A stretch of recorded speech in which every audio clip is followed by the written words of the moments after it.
पूरे इस्लाम की फिलॉसफी में आज तक मैंने कहा, जैसे मैं कहता हूं, और ये मैं नहीं कह रहा, 1400 साल में इस्लाम ने सुई नहीं बनाई ना। और मैं तो और उसको थोड़ा सा, don't take it otherwise, it's a little, भाई अगर हिंदुओं ने कैंची न बनाई होती तो मुसलमान न बन पाते ये।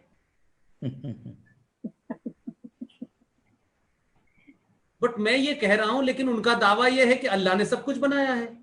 तो अब वो तो उनकी तो ख्वाहिशें इतनी है कि हर ख्वाहिश में उनका दम निकले भाई।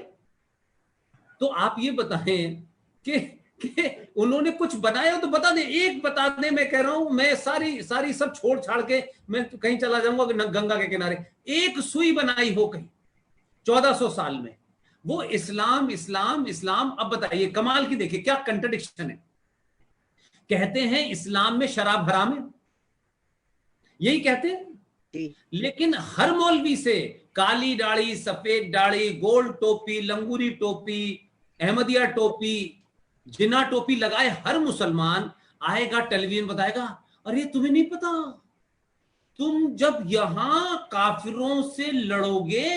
अच्छा देखिए, एक एक एक एक एक सेलिंग पॉइंट देखिए कितना खूबसूरत है। वो उस मुसलमान से कहते हैं कि तुमने अगर मुशरिक को मार दिया, मुशरिक मींस मूर्ति पूजक को मारा, तो इनकी औरतें तुम्हारी, मारा तो इनकी प्रॉपर्टी, इनकी औरतें, इनकी लड़कियां तुम्हारी, तो तुम्हें तो जिंदा होते हुए हूरें मिल गई। और अगर ये नहीं मार पाए और तुम मर गए तो अल्लाह ने तुम्हारे लिए हूरें। और हूरों का तसव्वुर तो ऐसा है, अल्लाह अल्लाह अल्लाह, ऐसा लगता है ओ हो, ये सब ऊपर से जीनत अमान को देख के आए हैं ऐसा लगता है। और ऐसी ऐसी बातें करते हैं शेख चिल्लियों जैसी, वहां शराब बट रही होगी, वहां बार खुला होगा रामलाल का, वहां बार खुला होगा और हूरें होंगी और एक से एक हूरें होंगी और तुम्हारे अंदर 100 मर्दों की ताकत होगी। यानी ऐसा ऐसा तो मनोहर कहानियों में नहीं पढ़ा हमने आज तक यार मेरे, लेकिन ये यहीं से बैठे बैठे जन्नत की ऐसी ऐसी खूबसूरत बातें बताते हैं। अब वो जो बेचारा जाहिल है उसको क्या लगता है कि अगर हमने मारा लूटा तो भाई साहब इनका मकान भी हमारा, इनकी औरतें भी हमारी, और अगर मर गए तो अल्लाह मियां ने पहले से वहां इंतजाम कर रखा है। तो एक ऐसा नेस्टोलिया, तो फिर हमें करने की क्या जरूरत है? हम क्यों सुई बनाए, हम क्यों किताब बने? पूरा मिडिल ईस्ट, अगर आपका देश अमेरिका ना होता तो इन्हें पता नहीं था जाहिलों पे कि इनके नीचे कुआं है तेल का। ये हमारे यहां से चंदा जा रहा था, 20 25 40 साल पुरानी कहानी है। 1 रुपए का चंदा जाता था इन जाहिलों के लिए। ये कदूरा लगा करके ऊंट पे बैठ कर खजूर तोड़ते थे, ये इतने ही भरते ये टेंट में रहने वाले जाहिल। लेकिन बात यह है कि आज वो दावा आपसे कर रहे हैं, आपने जीरो दिया पूरी दुनिया को, आपने अंगणित दिया, आपने रेखा गणित दिया, आपने पूरी एस्ट्रोनॉमी का एक एक तारा, एक एक मूवमेंट बताया, आपने उनके मूवमेंट होने से जमीन पर पड़ने वाले क्या प्रकोप है वो, आप कहां, आप और कहां ये, लेकिन आज आपको समझा रहे हैं वो जी। अल्हम्दुलिल्लाह, अल्लाह ऐसा वक्त आ गया है कि किसकी सुननी पड़ रही हमें, इससे पहले मार ही देता ऊपर वाला हमें यार। ये लुटेरे हमें बता रहे हैं कि क्या करना चाहिए, कौन सी किताब पढ़नी चाहिए, और ये किताब निकाली है, इस किताब के बाद कहते हैं सारी किताबें फेंक दो, इसमें हकीम लुकमान के सारे सारे सारे फॉर्मूले लिखे हुए हैं। तो सवाल ये नहीं है, सवाल सबसे बड़ा ये है कि हम जिस मानसिकता से लड़ रहे हैं उसमें हमें भी हमारी एक बीमारी है।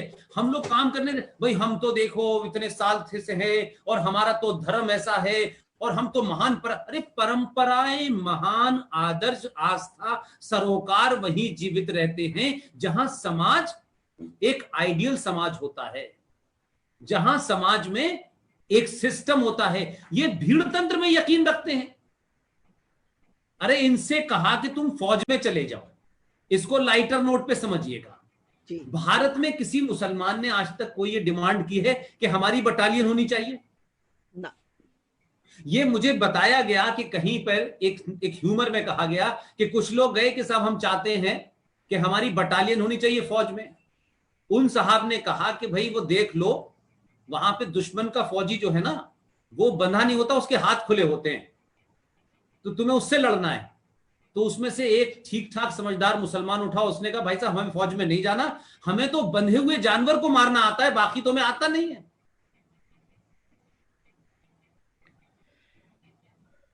तो ये फौज में नहीं जाते, ये कहां जाते हैं?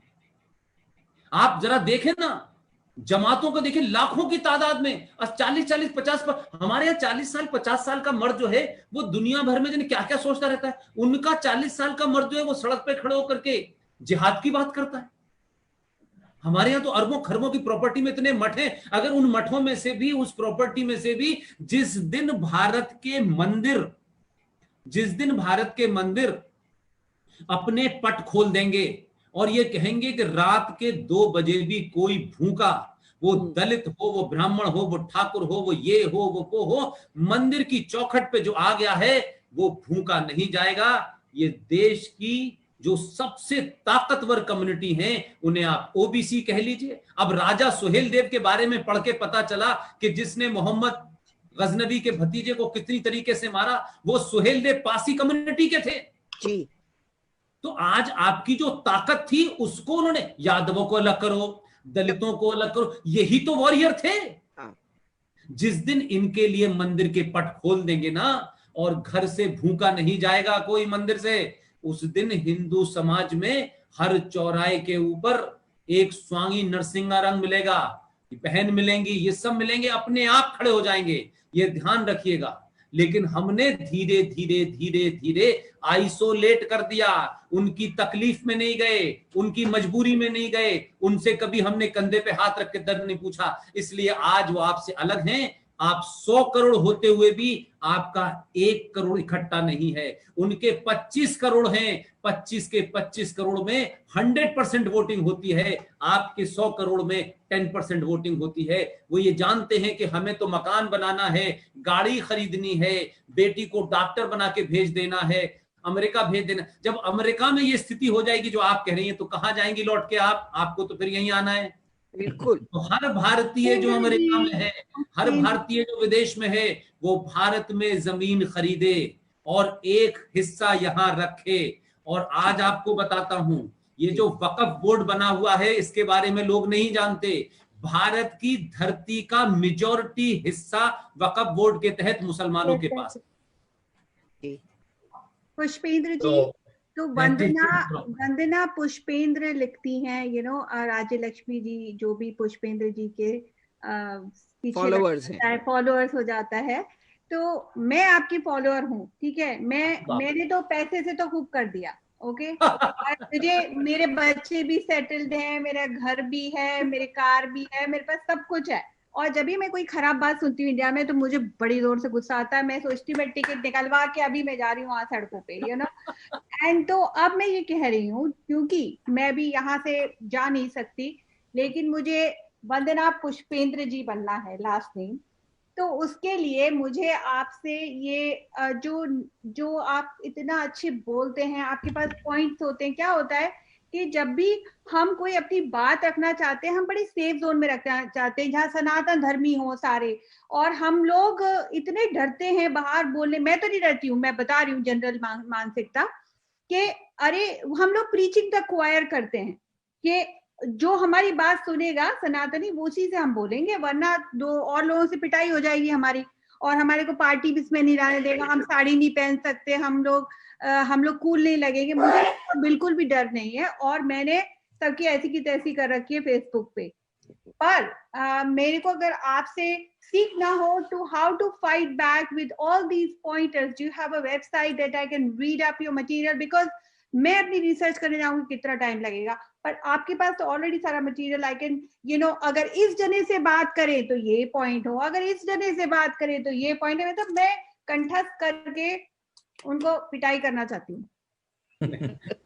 so nice, thank you. लेकिन मैं यही कहूंगा कि देखिए, ये है कि ये जितने भी स्पीचेस हैं, मैं अपनी बातों में 2 चीज का बड़ा ध्यान रखता हूं, क्योंकि ये जो वेबिनार है ये तो घर वाला वेबिनार है। मैं जनरली जब पब्लिकली बोलता हूं तो 2 चीज का बड़ा ध्यान रखता हूं कि जिस सब्जेक्ट पे बोलूं, जो मेरा सब्जेक्ट है, मैं हर सब्जेक्ट पे नहीं बोलता, और उस सब्जेक्ट के बारे में, उस टॉपिक के बारे में मैं अब तक की जितनी किताबें लिखी गई होंगी, चाहे वो वामपंथियों ने लिखी हो, चाहे वो मुसलमानों ने लिखी हो, उन सारी बातों में से निकाल करके जो तथ्यात्मक है, जो फैक्ट है, जो पेज नंबर है।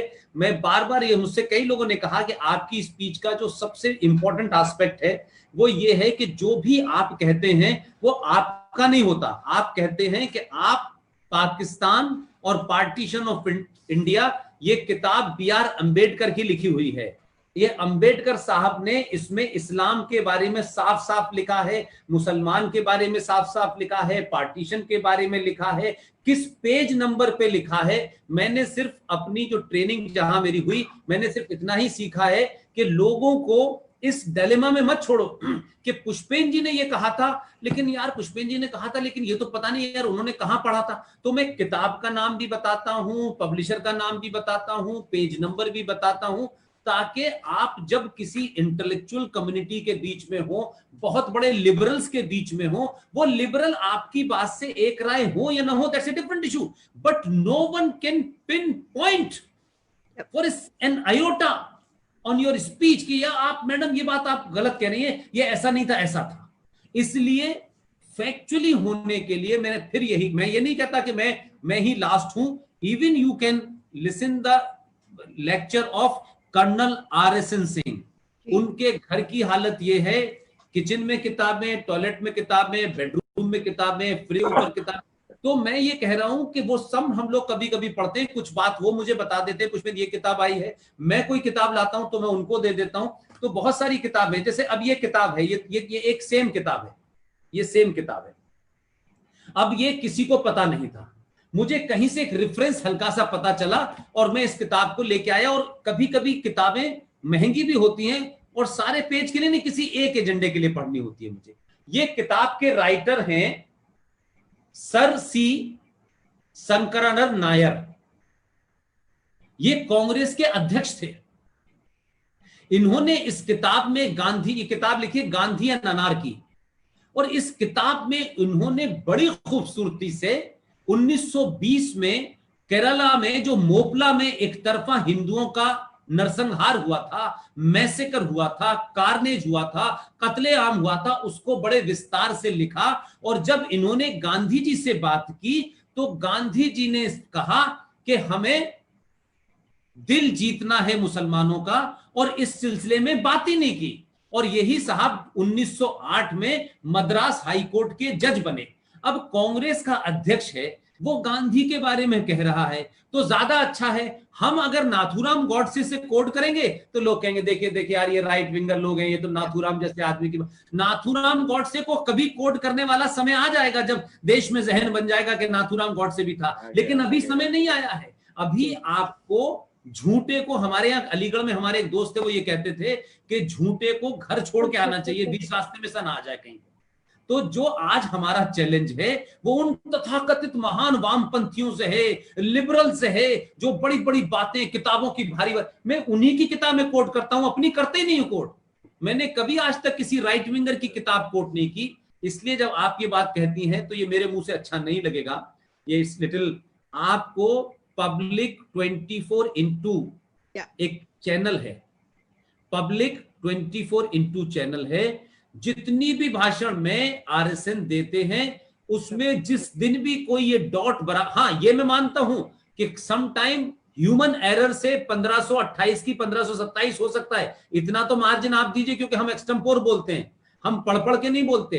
तो उसमें आप चली जाएं, आपको अलग अलग विषय पे इतना बेहतरीन इंफॉर्मेशन मिलेगी, 20 किताबों के रेफरेंस मिलेंगे। और मुझे पूरी उम्मीद है कि आप जैसी तमाम बहनें, आप जैसे तमाम सारे लोग जिस दिन ये कार्य करने लगेंगे, ये वामपंथी इंटेलेक्चुअल भाग जाएंगे। आपको पहले इन्हें भगाना है, उसके बाद में जमीन पे कब्जा करना है। इसलिए पहले अपना दिमाग ठीक करो, अपनी नॉलेज ठीक करो, अपनी तर्क शक्ति बढ़ाओ, लॉजिक बढ़ाओ, रीजनिंग बढ़ाओ। फिर उसके बाद में जब ये ठीक होगा तो फिर आपको कट्टा भी मिल जाएगा, चाकू भी मिल जाएगा, और बहुत सारे लोग आपको बहुत सारी चीजें देने भी आ जाएंगे।